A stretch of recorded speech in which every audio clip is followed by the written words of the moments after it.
रे कृष्ण कृष्ण रे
माऊली ज्ञानेश्वर महाराज आदि शक्ति मुक्ताबाई प्रभु रामचंद्र भगवान श्रीमद भागवत महापुराण सद्गुरु झेंडूजी महाराज कुंडलेश्वर भगवान की जय। गो माता की जय। भारत माता की जय। नमः पार्वती पते हर हर हर हर महादेव।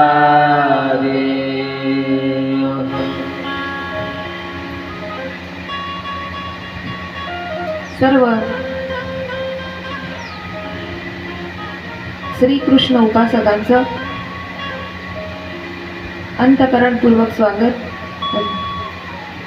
आणि सर्वांना रामकृष्ण हरी।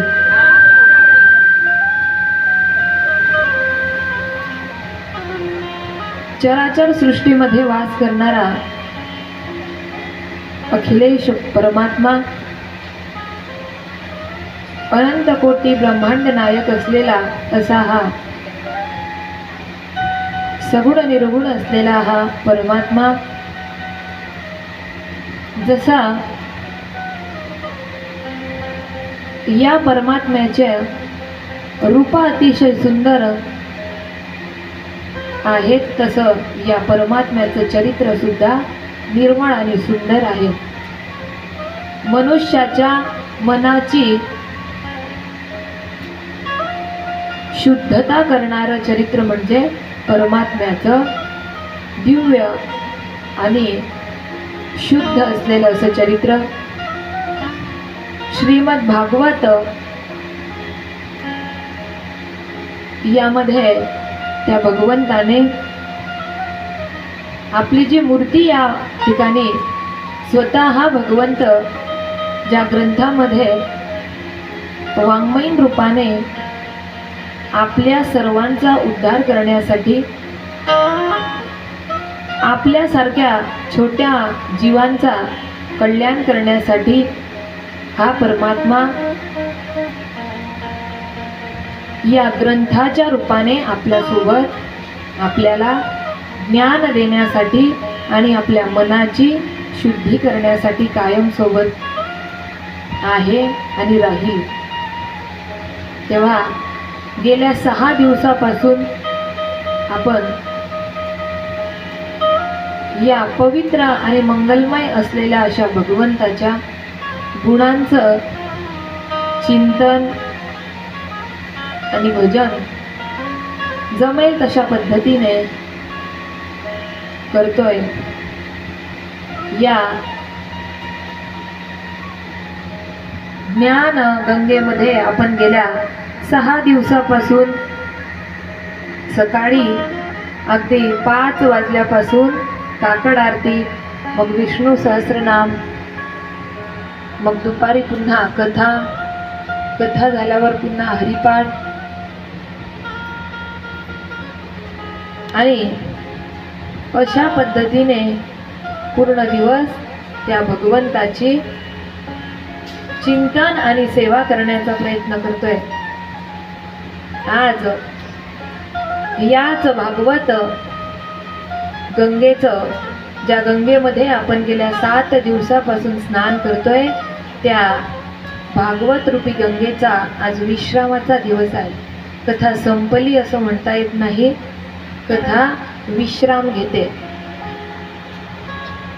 कारण भगवंताचं चरित्र आज या ठिकाणी श्रवण केलं, परंतु उद्या जर तुमच्याच कॉलनीमध्ये दुसऱ्या ठिकाणी कथा असेल तर आपण असं म्हणतो का, कालच आम्ही कथा श्रवण केली, गेल्या 7 दिवसामध्ये आम्ही जे चरित्र ऐकलं तेच चरित्र पुन्हा ऐकण्याची आम्हाला गरज, असं म्हणतो का जीव? नाही. कारण त्याचं चरित्रच एवढं दिव्य आणि पवित्र आणि शुद्ध आहे की भगवंताची कथा, त्याचं चिंतन पुन्हा पुन्हा नव्याने करावं असं वाटतं. या उलट भगवंताच्या कथेचं सांगितलं, परंतु बघा तुम्ही सर्वजण TV बघतात का? त्याच्यामध्ये सिरियल किंवा एखादा पिक्चर 3 तासाचा पिक्चर तुम्ही पाहिला आणि दुसऱ्यांदा पुन्हा तो पिक्चर जर लागला तर आपण कसं विचार करतो किंवा आपण काय म्हणतो, हा बदलवा, हा पाहिलेला आहे. परंतु देवाचं चरित्र असं कोणी तुम्ही एखाद्या वक्त्याला कथा ऐकायला गेल्यावर म्हणता का, हे बदलवा, हे बोर झालं? तसा इतकी सुंदर आणि मनाला गोड वाटणारी अशी भगवंताची कथा प्रत्येक जीवाचा उद्धार करणारी आहे आणि प्रत्येक जीवाला जे दुःख आहे, जे क्लेश आहे, त्याच्यातून बाहेर काढणारी अशी ही श्रीमद भागवत रूपी गंगा. आणि आज कथेचा आपला 7वा दिवस आहे. कालपर्यंत आपण भगवंताच्या दिव्य लीलांचं चिंतन केलं, कालपर्यंत आपण त्या भगवंताच्या गुणांचं वर्णन या ठिकाणी केलं. काल आपण त्या परमात्म्याचा विवाहाचा आनंदोत्सव या ठिकाणी सर्वांनी आपण अनुभवला. आणि भगवंताचा एक नाही असे किती विवाह झाले. यापुढे भगवंतांनी कोणत्या लीला केल्या, कोणाचा उद्धार भगवंतांनी कुठे केला, या कथा शुकदेव महाराज परीक्षिती राजाला पुढे दशम स्कंधाच्या उत्तरार्धामध्ये सांगतात. आणि यानंतर भगवंतांनी कुणाला कशा प्रकारे मदत करून त्या ठिकाणी आपलं परमरूपाचं दर्शन दिलं, असा कथाभाग या ठिकाणी पुढे या ग्रंथामध्ये आलेला आहे. गोपाल कृष्ण भगवान की जय. रुक्मिणी मातेसोबत भगवंतांनी विवाह केला आणि सर्व देव देवता आकाशातून भगवंताची स्तुती करतात, भगवंताचे गुणगान गातात. देवा, तुम्ही जसे पवित्रातले पवित्र आहेत तसं तुम्ही या जगाच्या कल्याणासाठी जो दिव्य असा अवतार धारण केलेला आहे, तेव्हा सर्वांच्या सुखासाठी सर्वांना आल्हाददायक देणाऱ्या लीला तुम्ही करत आहात. तेव्हा देवा, कायम स्वरूपी तुमचा जय जयकार आमच्याकडून हो. अशा प्रकारे आकाशातून सर्व देव देवतांनी भगवंताची स्तुती केलेली. यानंतर शिशुपालाचे सहकारी राजे आणि रुक्मी यांचा पराभव भगवंतांनी केला. तिथून भगवंत निघाले. इकडे शिशुपालाच्या मनामध्ये भगवंताविषयी कायम विषयीचा क्रोध आणि द्वेषाची भावना उत्पन्न झाली. भगवंत तिथून निघाले. परंतु शुकदेव भगवान राजा परीक्षितीला सांगतात, राजा, ज्या वेळेस विवाह करून भगवंत द्वारकेमध्ये पुन्हा आले त्यावेळेस रुक्मिणी माता थरथर थरथर कापत होत्या. त्यावेळेस देवाने रुक्मिणी मातेशी संवाद केलाय. हे पतिव्रते, ब्रह्मदेवाने धर्माचा असा निर्माण केलेला आहे, तेव्हा मी तुझ्या सोबत असताना तू कुठल्या गोष्टीची चिंता करते. त्यावेळेस भगवंत स्वतः रुक्मिणी मातेला म्हणतात, हे रुक्मिणी, अगं तुझ्या भावासोबत मी त्या ठिकाणी त्याच्यासोबत युद्ध केलं, त्याच्यासोबत चुकीचं कृत्य केलं, याचं तुला वाईट वाटतंय का. अतिशय कोमल मनाची असलेली रुक्मिणी माता त्या ठिकाणी तिची सांत्वना भगवंत त्या ठिकाणी करतात. आणि शुकदेव भगवान सांगतात की भगवंताने समजूत घातल्यानंतरही बलराम दादांनी रुक्मिणी मातेची समजूत घालण्यासाठी त्या ठिकाणी आले. आता साक्षात लक्ष्मीचा सहवास असलेली, साक्षात लक्ष्मीच्या रूपात आलेली ही रुक्मिणी माता, तिचं मोठ्या त्या ठिकाणी आनंदाने स्वागत आणि तिचा आदरातिथ्य करून तिला त्या ठिकाणी स्थान देण्यात येतं. भगवंताचा तो गृहस्थ आश्रम त्या ठिकाणी सुरू झाला. याच नंतर भगवंताच्या रुक्मिणी मातेच्या सोबत राहत असताना, गृहस्थ आश्रमाचा आनंद घेत असताना श्रीकृष्णांपासून रुक्मिणीच्या ठिकाणी प्रद्युम्न नावाचा सुंदर असा चरित्रवान पुत्र भगवंताच्या पोटी जन्माला आला. जसे भगवंत होते तसाच अतिशय सुंदर देदीप्यमान असलेला हा प्रद्युम्न, याचं वर्णन शुकाचार्यांनी केलं. हा प्रद्युम्न ज्या वेळेस जन्माला आला त्यावेळेस 10 दिवसांचा सुद्धा त्या ठिकाणी हा नाही होता. त्यावेळेस याने सुद्धा एक लीला अशी केली की शंभासूर त्याला पळवून नेतो.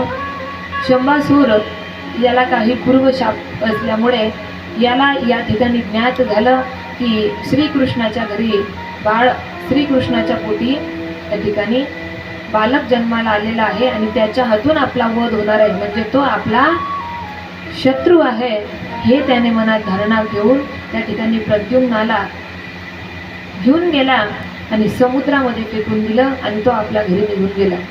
समुद्रामध्ये फेकल्यानंतर प्रकार असा घडला की त्याला एका माशाने गिळलं. त्या माशाला गिळण्यानंतर एका कोड्याने त्या माशाला घरी नेलं.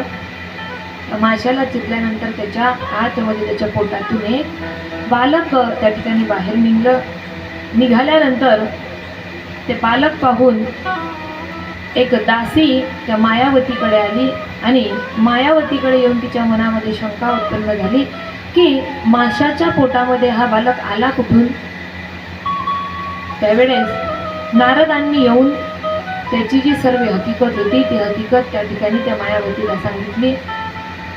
मायावती म्हणजे जणू काय कामदेवाने निर्मित केलेली तिची ती अशी सुंदर रतीच होती. यानंतर शंभासुराने पुन्हा आपल्या घरी स्वयंपाक करण्यासाठी ज्या रतीला नेमलं होतं ती रतीला त्या ठिकाणी पाहिल्यानंतर तिला ते मूल जे होतं जो प्रद्युम्न होता ते मूल म्हणजे कामदेव साक्षात उत्पन्न झालेला आहे असं तिच्या मनामध्ये भावना निर्माण झाली आणि प्रद्युम्नाविषयी स्वतःला त्या ठिकाणी आपलाच पती समजून त्याच्यावर प्रेम करते आहे. त्यावेळेस प्रद्युम्न त्या ठिकाणी त्या रतीला सांगतो, तू मला मातेसारखं संगोपन आणि प्रेम दिल्यानंतरही तू ही चुकीची भावना मनामध्ये आणते आहेस. तेव्हा हे आई मातृत्व तिला दिल्यानंतर तिला सर्व हकीकत त्या ठिकाणी सांगितली आणि तीच स्वतः त्या शंभासुराची कथा प्रद्युम्नाला सांगते की तुझ्या सोबत असं चुकीचं कृत्य या शंभासुराने केलं होतं. त्याला सर्व त्याचा इतिहास कळाल्यानंतर आकाश मार्गाने त्या मायावतीने काही देवतांनी त्याच्यावर पुष्प वर्षाव केला आणि आकाशाच्या गतीने वायू वेगाने त्या ठिकाणी तिने त्याला द्वारकेमध्ये नेलं. द्वारकेमध्ये नेल्यानंतर तो अतिशय सुंदर असलेला तारुण्य अवस्थेला प्राप्त झालेला प्रद्युम्न पाहून रुक्मिणी मातेच्या मनामध्ये त्या ठिकाणी प्रश्न निर्माण झाले. रुक्मिणी वारंवार त्या दासींना आणि सेवकांना प्रश्न करते की मी जन्मात दिलेल्या बाळाचं सुद्धा काहीतरी रूप असंच होतं. लांब लांब हात होते, अतिशय सुंदर अशी त्याची मूर्ती होती. जणू याला पाहून मला असं वाटतं आहे की हा माझ्याच पोटी जन्म घेतलेला बाळ. हे रुक्मिणी, अगं तू जो विचार करते आहे तो बरोबर आहे. आणि असं सांगितल्यानंतर प्रद्युम्नाने आणि रुक्मिणी मातेने आपल्या पुत्राला ओळखलं आणि प्रद्युम्नाने सुद्धा आपल्या आईला ओळखलं. असं सांगितलं जातं शास्त्रामध्ये,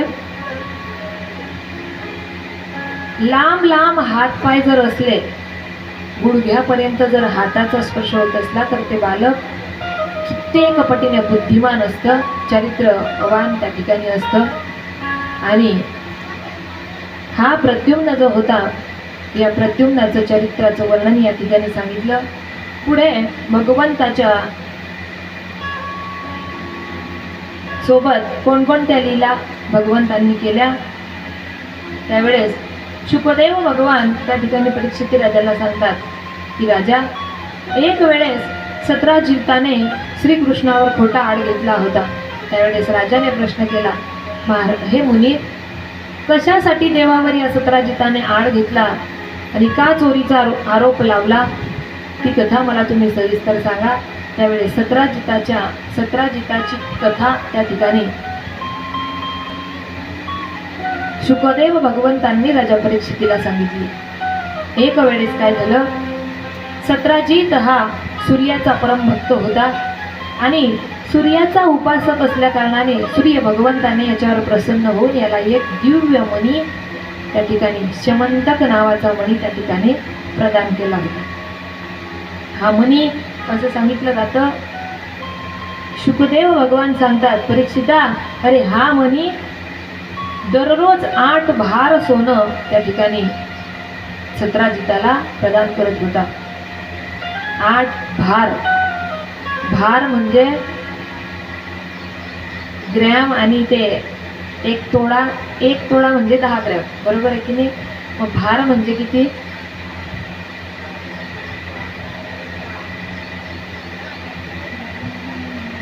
भार म्हणजे 10 ग्रॅम नाही होत, जास्त असतं. चांदी आपण भारामध्ये त्या ठिकाणी मापतो, परंतु 8 भार एका दिवसाला, तर विचार करा त्याच्याकडे किती सोनं असेल. असं सोनं प्रदान करणारा मणी त्याला मिळाला होता. त्या ठिकाणी त्याचं पूजन तो रोज करत असे असं वर्णन शुकदेवांनी सांगितलं की सर्प भय, ग्रह पीडा, मानसिक शारीरिक व्यथा त्याच्याजवळ काही अशा गोष्टी अशुभ येत नव्हत्या, कारण याच्याजवळ सर्व गुणांनी युक्त असलेला तो मणी होता.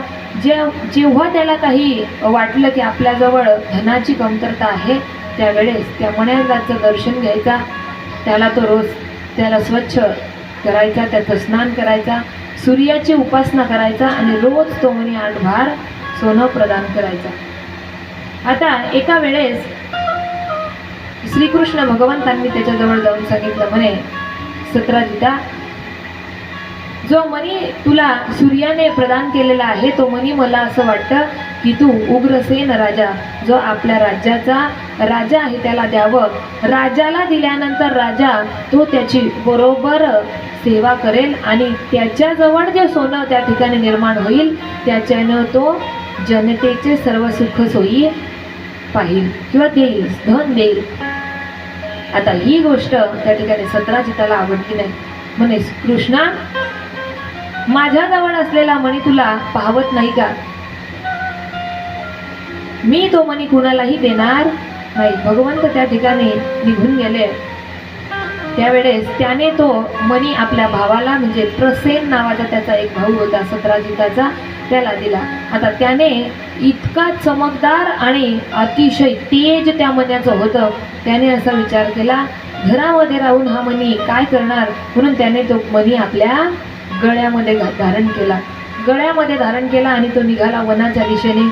शिकार करण्यासाठी वनामध्ये गेल्यानंतर त्याने त्या मण्याचं तेज एवढं होतं की समोरून येणाऱ्या प्राण्यांना आणि पशुपक्ष्यांना वाटत होतं समोरून जणू काय सूर्यच चालत येतोय की काय. प्राण्यांना अभिलाषा निर्माण झाली. त्याच्यामुळे पळत पळत त्या प्रसेनाच्या जवळ तो सिंह जो होता वनाच्या दिशेने येणारा, तो सिंह त्या ठिकाणी त्याच्या मागे गेला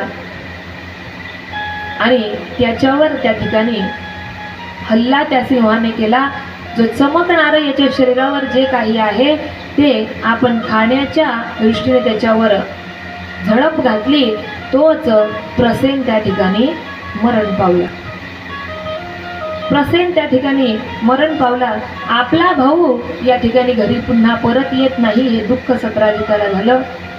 आणि मारलं कुणी होतं याला? सिंहाने. परंतु सत्राजित विचार करतोय, मला काही दिवसांपूर्वीच या श्रीकृष्णाने हा मणी मागितला होता आणि तोच मणी घालून माझा भाऊ वनामध्ये गेला होता. माझा भाऊ परत आला नाही, मारला, म्हणजे 100% ह्या श्रीकृष्णानेच त्याचा घात केला असेल. तो मणी त्याने हिसकावून घेतला असेल आणि माझ्या भावाला मारून टाकलं असेल असा